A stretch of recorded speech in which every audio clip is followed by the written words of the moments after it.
Bene data bakundwa, ndagira ngo ubwo twongeye kubona undi mwanya wo gusangira ijambo ry'Imana, dusenga Imana. Mwami wacu Yesu, urakoze cyane kubw'uyu munsi wa none wongeye kuduha akanya ko gusangira ijambo ryawe na bene data aho bari hose. Turabigushimiye kandi turanagusavye ukomeze kutuyobora kugeza iherezo, mu izina rya Yesu, amen. Ndagira ngo dufatanye ijambo ry'Imana mu gitabo c'umuhanuzi Yeremiya, ibice 31, umurongo wa 3, dusoma ngo: Uwiteka yabonekeye kera ati, nukuri nagukunze urukundo ruhoraho, nicyo catumye ngukuruza ineza nkakwiyegereza. Twongere dusome Gutegeka kwa 2, ibice 6, umurongo wa 4 n'uwa 5. Umva wa bwoko bwa Isirayeli we, Uwiteka niwe. Umva wa bwoko bwa Isirayeli we, Imana yacu niwe Uwiteka wenyene. Ukundisha Uwiteka Imana yawe umutima wawe wose n'ubugingo bwawe bwose n'imbaraga zawe zose. Dusome nanone mu gitabo ca Hoseya, umuhanuzi Hoseya, igice c'11, umurongo wa 2 n'uwa 4.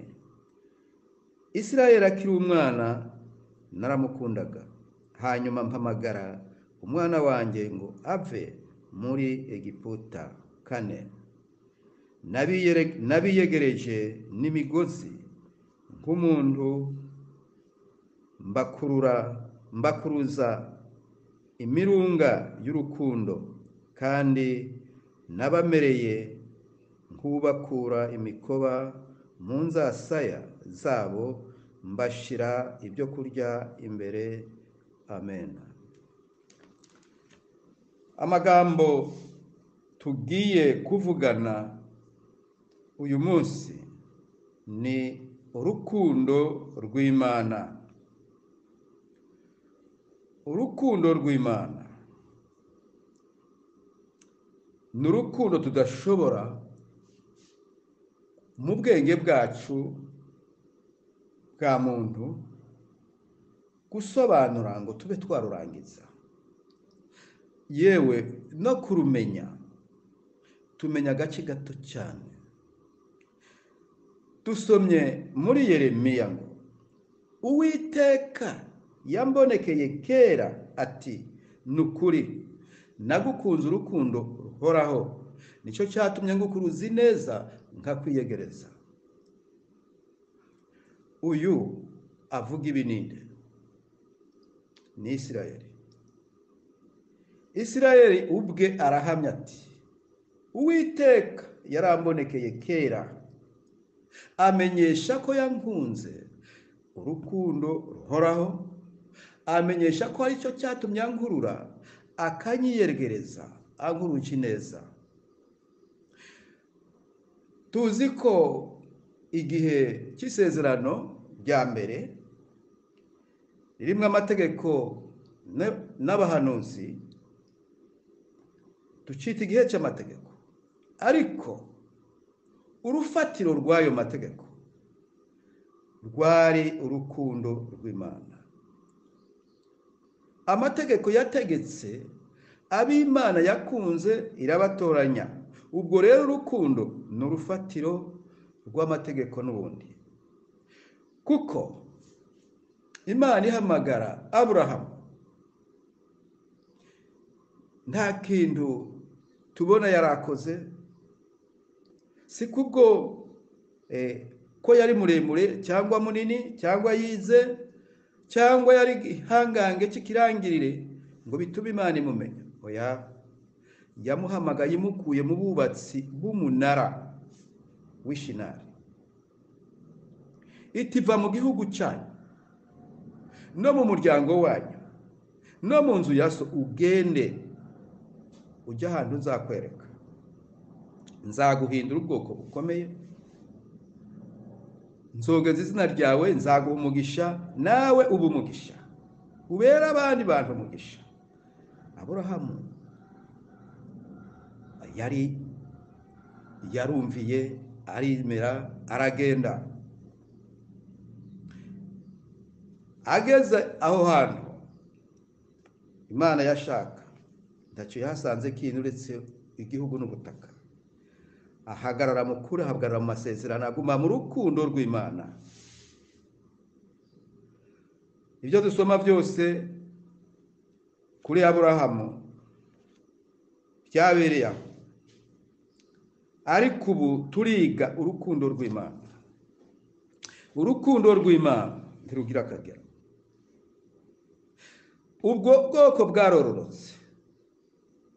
Aburahamu arasobanuza uko izamuraga icyo gihugu, imubwira ko we azapfa ashaje neza, ariko urubyaro rwe ruzaja mu mahanga rukororokerayo mu kindi gihugu, hanyuma ikazabakurayo ikabazanaho hantu yasezeranije Aburahamu ko izaharaga urubyaro rwe. Tubona uko ubwo rubyaro rwa Yakobo, umwuzukuru wa Aburahamu, rwagiye mu Egiputa. Dusoma ko bamaze imyaka 430. Dusoma uko Imana yatoranije Mose na Aroni na Miriyamu ngo bayobore ubwo bwoko babukure mu Egiputa. Tubona amaboko y'Imana akomeye, tubona ukuboko kw'Imana. Ibyo byose byakorewe Farawo kubwo kwinangira, hanyuma yakuye y'ubwo bwoko. Isirayeli w'ukuri, Isirayeli wamenye Imana, yarahamije ati Uwiteka yambonekeye kera. Aravuga ati nukuri nagukunze urukundo ruhoraho, nicyo cyatumye ngukuruza ineza nkakwiyegereza. Umuhanuzi Hoseya, igitabo cya Hoseya cyerekana ingeso za Isirayeli uko zimeze, nk'umugore maraya wakundwaga n'umugabo we, ariko we agakunda abagabo bo hanze. Ariko aha mu gice twasomye cya 11 yaravuze ati Imana yavuze ngo Isirayeli akiri umwana naramukundaga, hanyuma mpamagara umwana wanjye ngo ave mu Egiputa. Ku murongo wa 4 avuga ngo yabakuruje ineza, yabakuruje imigozi y'ineza, imigozi y'urukundo, ibatereka ibyo kurya imbere. Ntitwarondora uko Isirayeli yagiye yiyambura uwo mugozi w'urukundo, agakunda ibyo mu mahanga, kugeza aho Imana yamugereranije na maraya, ariko ikomeza kumukunda. Hano mu rukundo rw'Imana, amategeko Mose yatanze mu bice 6, nawe yingingira ubu bwoko gukunda. Aravuga ati umva wa bwoko bw'Isirayeli we, Uwiteka Imana yacu niwe wenyene, Uwiteka wenyene niwe. None rero ukundishe Uwiteka Imana yawe umutima wawe wose. Ukundishe Uwiteka Imana yawe umutima wawe wose, ubugingo bwawe bwose, imbaraga zawe zose. Bishaka kuvuga ko mu rukundo rw'Imana dukwiye kujyamo n'umutima wose n'ubugingo bwose n'umubiri wose. Ibyo ni byo bigize umubiri w'umuntu, kubaho k'umuntu. Ibyo byose dukwiye kubishira mu Mana. Yesu yabivuzeho. Urwo rukundo rwose Mose avuga Uwiteka, ni mu Isezerano rya mbere tubona Uwiteka. Igihe cyarageze Uwiteka, ibintu bigeze kure, Abisirayeli baratanye, Abisirayeli baca imigozi y'urukundo bagashaka ko bivanga n'amahanga, kandi barabikoze. Ariko Imana ituma umwana wayo kugira ngo amategeko atazamara abantu, azana ikindi gihe cy'ubuntu. Icyo gihe cy'ubuntu nticyaziye Isirayeli nk'urubyaro rwa Aburahamu ku mubiri, cyaziye abari mu isi. Muri Yohana ibice 3 umurongo wa 16 ngo, kuko Imana yakunze abari mu isi cyane, byatumye itanga umwana wayo w'ikinege, kugira ngo umwizera atarimbuka, ahubwo ahabwe ubugingo budashira. Uyu murongo n'umurongo mukuru muri Bibiliya, ugose Bibiliya yose. Tubona urukundo rw'Imana yakunze abari mu isi. Noneho si Isirayeli wenyene, si urubyaro rwa Aburahamu rwonyene, n'abari mu isi bose, n'amahanga yose, n'amoko yose, n'indimi zose, n'imiryango yose. Imana yaragukunze, Imana yaradukunze, Imana yarankunze, iragukunda. Wewe aho uri hose Imana iragukunda. Niba rero wumva ko Imana yagukunze, mbega urwo rukundo twarutanga kwiki?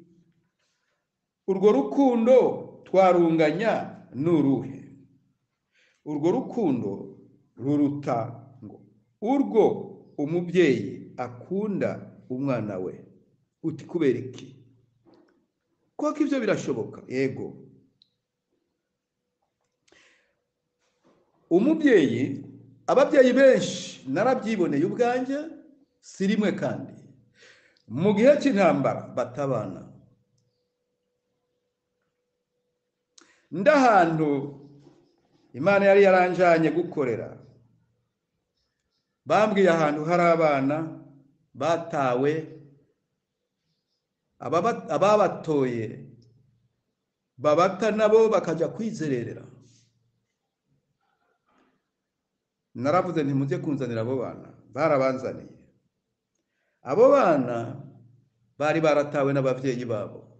Nyuma naje kumenya ahari abana benshi batowe kubw'amasasi, kubw'intambara. Abana, umuntu arambwira ati hari abana barenga 100. Abo bana ndahamya ko n'ubu bari mu maboko y'ababatoye mu gihugu cya Kongo, bari Abanyarwanda. Rero abana mu ntambara, kumwe abakera baciye umugani bati iyo amagara atewe hejuru umuntu asamaye.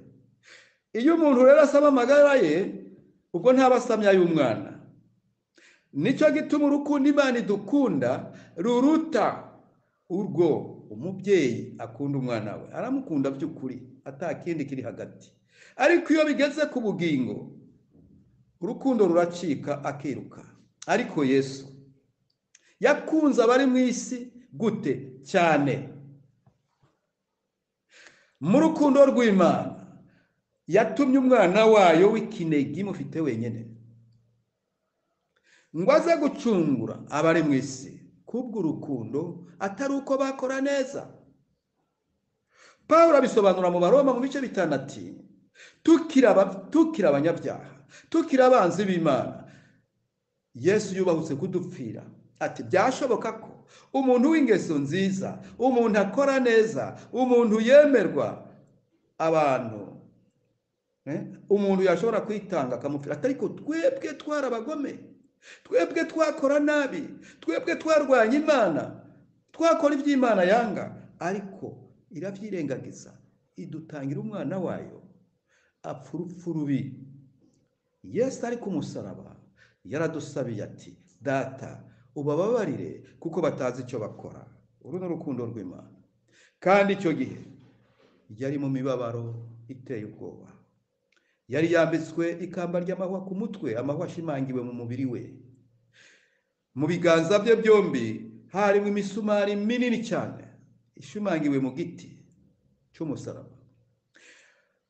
Ku maguru ye yombi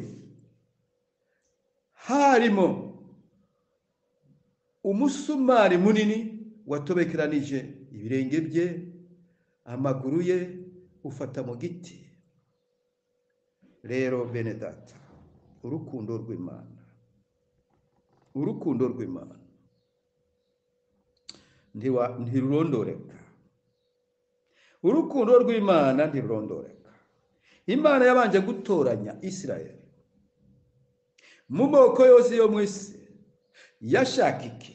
Yaramukunze, imukura mu Egiputa, imukuzayo imbaraga zayo, imwihanganira mu myaka 40 mu bugararwa cyangwa mu butayu, ibageza mu gihugu yari yarasezeraniye basekuruza.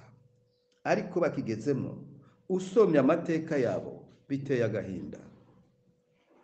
Ibyo babwiye gusenya nibyo bubatse, ibyo bagiye gukuraho nibyo bashigikiye, baravyiyegereza ahubwo. Ariko Imana ntiyabakuraho imbabazi zayo, ntiyabakuraho urukundo rwayo, irabarwaza kugezaho bitagishobotse. Imana ituma umwana wayo araza, avuka mu gihe cy'amategeko, avuka atwarwa n'amategeko kugira ngo adukize umuvumo w'amategeko, abikivume. Paulo arwanya ibya Yesu nuko yarazi ko yabambwe, akamenya ko we yari umwigisha, yari yarizi iby'amategeko, akamenya ko ubambwe aba ari kivume. Ati mbese icyo kivume nabo bagiye kuba abavumwe bashaka gusenya ibyiza twahawe n'abasogokuruza by'amategeko, babisenyesha umuntu w'ikivume. Ariko aho Yesu amaze kumufatira mu nzira igana i Damasiko,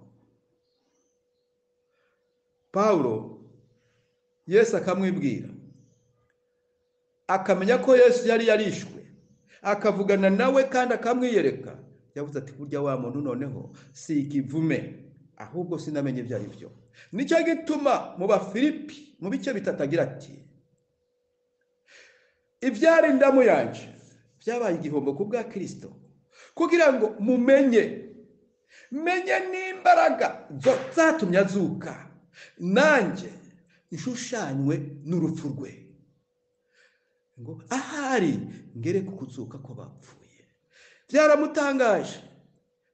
Yamenye ko Yesu yishwe n'urukundo yakunze abari mu isi, yabaye ikivume kubw'urukundo, yagiriwe nabi bya bindi byose kubw'urukundo. None ko yagukunze, none ko yankunze, none ko yadukunze, twebwe turamukunda. Mbega natwe turakunda? Mbega natwe turakunda? Mu bice 15 by'ubutumwa bwa Yohana, Yesu aravuga ati, nta rukundo ruruta urw'umuntu kwigura inshuti ze. Muri inshuti zanje nimwumva ibyo mbabwira. Hepfo arababwira ati, none mugume mu rukundo rwanje. Yesu adusaba kuguma mu rukundo rwe. Yesu adusaba guhagarara mu rukundo rwe. Yesu adusaba kumurindirira mu rukundo rwe. Mbega kuguma mu rukundo rwa Kristo niki? Nuko twumvira ivyo yadutegetse. aho nyene mu butumwa bwa Yohana mu bice 13 umurongo wa 34 aragira ati ndabaha itegeko risha ngo mukundane nk'uko nabakunze, nibwo ab'isi bose bazamenya ko muri abigishwa banje nimukundana. Mu ntumwa za Yesu 12 yafashemwe intumwa imwe, intumwa yitwa Yohana mwene Zebedayo. Uyu Yohana ni nawe wari umusore mu ntumwa, yari akiri muto. Dusoma ngo umwigishwa Yesu yakunda. Uyu Yohana ngo yahora yegamiye igituza ca Yesu. Utarebye neza wagira ngo Yesu aratonesha, ariko oya, ahubwo yamwereka ikimenyetso cy'urukundo. Icyo ukunda urakiyegereza. Yamutoranirije kuba intumwa yo kwigisha urukundo, kugira ngo abimwereke. Yamushira mu gituza cye kugira ngo nawe aziyegereze abantu bose mu gituza cye. Yohana yatoranirijwe kwigisha urukundo, ngo naho yari amaze kuba umusaza ahekwa mu ngobyi, yavuga ngo bana mukundane. Mu nzandiko ze harimo amagambo dusoma ngo iki nicyo kiri mu rukundo, si uko ari twebwe twakunze Imana, nuko ariyo yadukunze. Yaradukunze idutangira icyungu yo kuducungura. Rero bantu twese turi ku isi, umva neza, Imana yakunze abari mu isi cyane.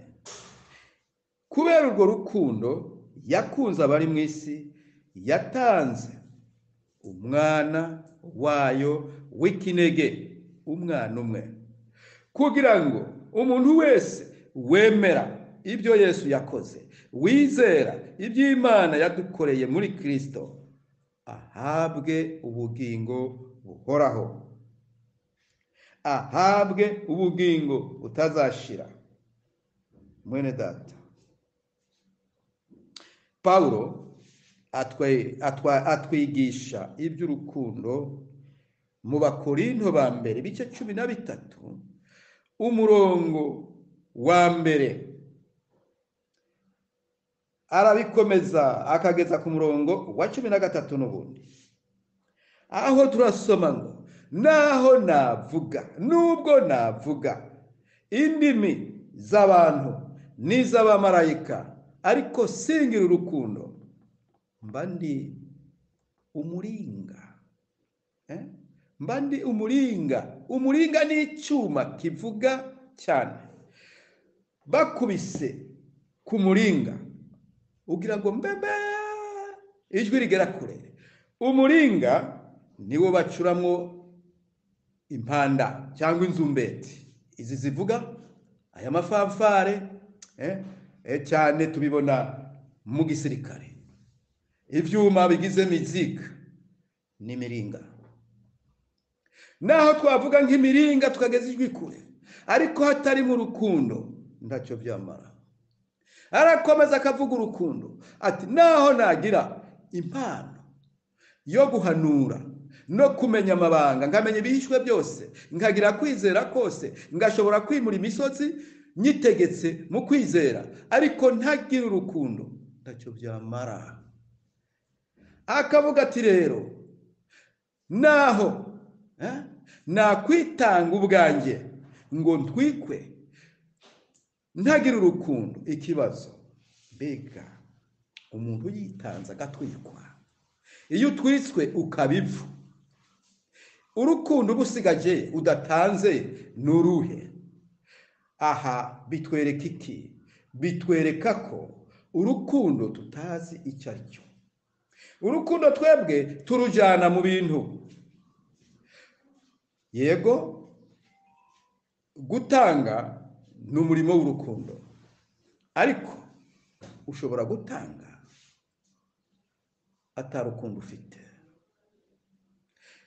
abantu baraza amateka ngo umwanzi wawe iyo yakubura yakugira inshuti ndetse byariba akanagushingira kugira ngo akubone, aragushingiye ngo umukobwa wawe azamugeze aho akubona, agukunza urukundo rw'umutego rwatuma akubona akakwica. Ibyo biba mu mitima y'abantu. Rero urukundo icyo ari cyo, urukundo si ikintu gituruka mu bantu, urukundo si ikintu umuntu yakwerekana kubwe. Iyo batwigisha iby'urukundo turubona mu magambo atatu, turubona mu ijambo philos, mu ijambo eros, philos na agape. Urukundo rw'Imana rwitwa agape, izindi nkundo ni iz'abantu. Abantu barafite urukundo rwose kandi barabikora, ariko ntibishikira urukundo rw'Imana. Urukundo rw'Imana ruduha ubugingo budashira. Urukundo rw'Imana rutwemerera ijuru mu buryo nawe ubireba, rukazatugeza mu ijuru, rukazadukiza urubanza rw'urupfu. Kuko Adamu yabyariye urubanza kubera icyaha yakoze, mu rukiko rw'Imana icira bose urubanza rwo gupfa. Ariko Bibiliya itwemera ko twabonye gucungurwa muri Kristo Yesu ibiduhereye ubusa. Kubwo gucungurwa na Kristo n'amaraso ya Kristo.